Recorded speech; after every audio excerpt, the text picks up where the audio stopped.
우리는 바리새파가 언제 생겼는지를 알아야 합니다.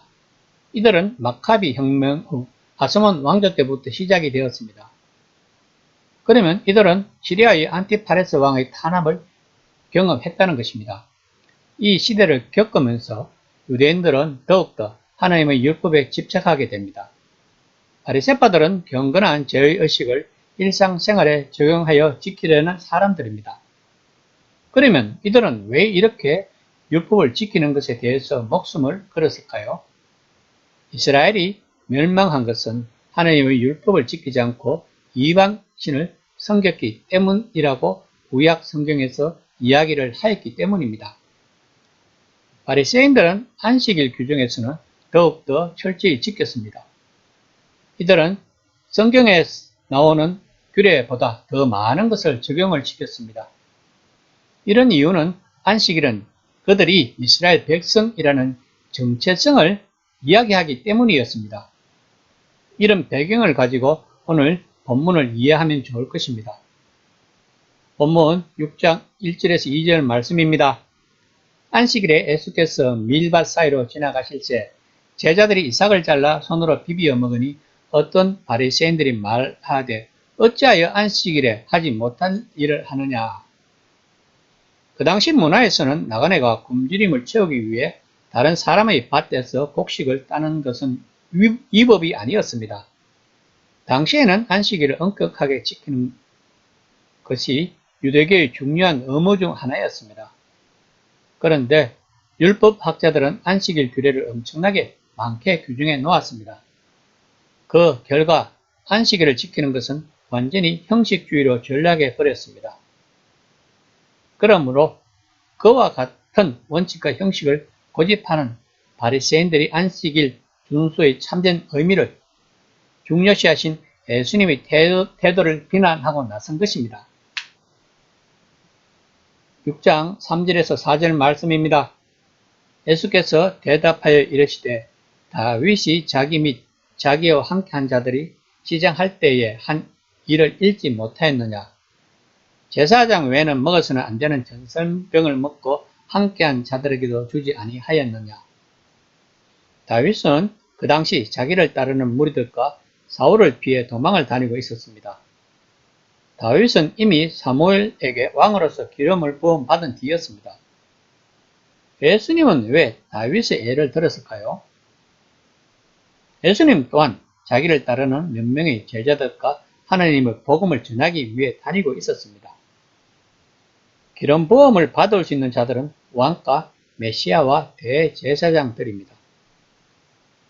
그러면 예수님 또한 기름 부음 받은 자라고 이야기하고 있는 것일까요?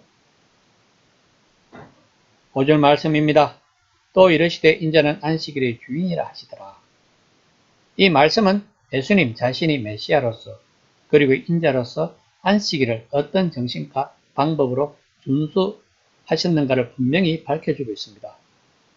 안식일의 주인이다 라고 하는 것은 예수께서 안식일을 입법자라는 의미입니다. 6장 6절 말씀입니다. 또 다른 안식일에 예수께서 회당에 들어가서 가르치실 때 거기 오른손 마른 사람이 있는지라. 이제 예수님은 안식일을 입법한 자로서 안식일의 정신에 대해서 이야기하고 있습니다. 오른손 마른 사람이라고 본문은 이야기하고 있습니다. 이 사람은 어떤 직업을 가지고 있었는지는 모르지만 그는 손으로 생계를 이끌어 나가는 사람이었다면 오른손 마비는 그에게 치명적이었을 것입니다. 누가는 직업이 의사이기 때문에 이렇게 섬세하게 표현을 한 것 같습니다. 7절 말씀입니다. 서기관과 바리새인들이 예수를 고발할 증거를 찾으려 하여 안식일에 병을 고치시는가를 엿보니 누가는 계속 서기관과 바리새인들이 예수를 적대시하는 사람으로 표현하고 있습니다. 다시 말하면 이들은 예수를 메시아로 받아들이기 싫어한다는 것입니다.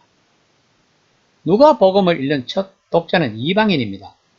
그러면 누가는 예수님이 이스라엘의 해방을 위해 오신 메시아가 아니고 모든 족속들을 구원하기 위해 오신 메시아라는 것을 강조하고 있는 것입니다.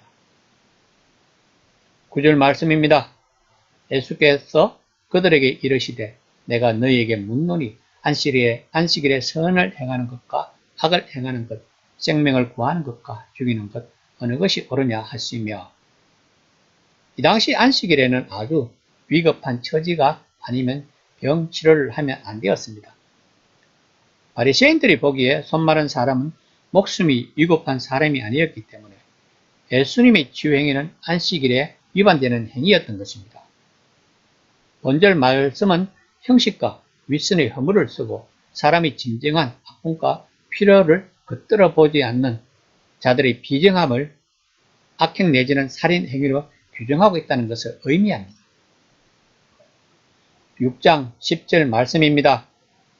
무리를 둘러보시고 그 사람에게 이르시되 내 손을 내밀라 하시니 그가 그리하매 그 손이 회복된지라.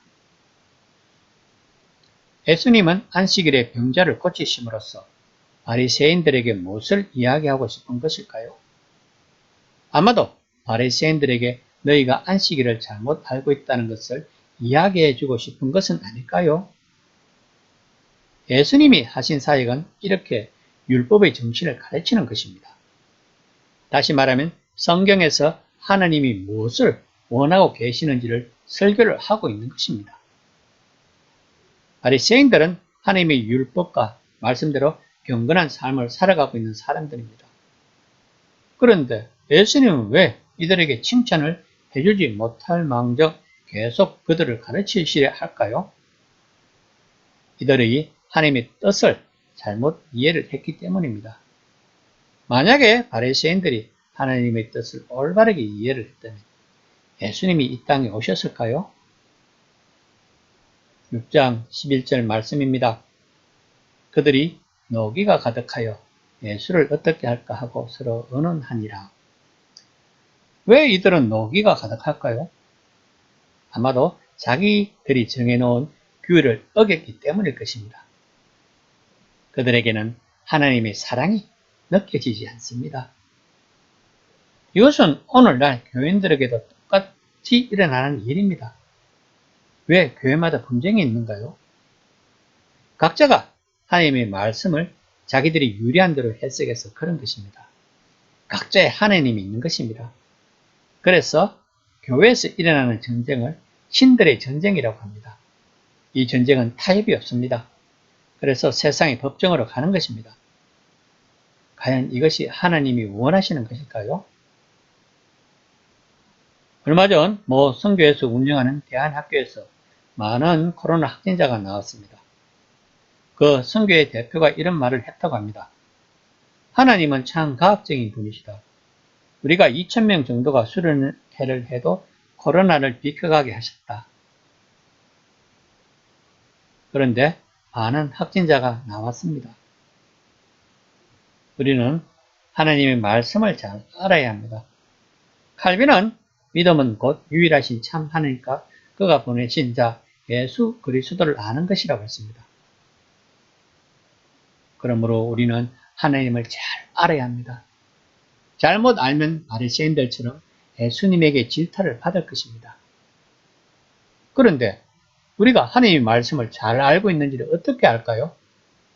간단합니다. 내 안에 하나님의 사랑이 있느냐? 아니면 다른 사람을 정죄하는 마음이 있느냐? 이 시간에 생각해 봅시다. 나는 하나님의 말씀에 비추어 보면서 다른 사람을 정죄하지는 않았는지를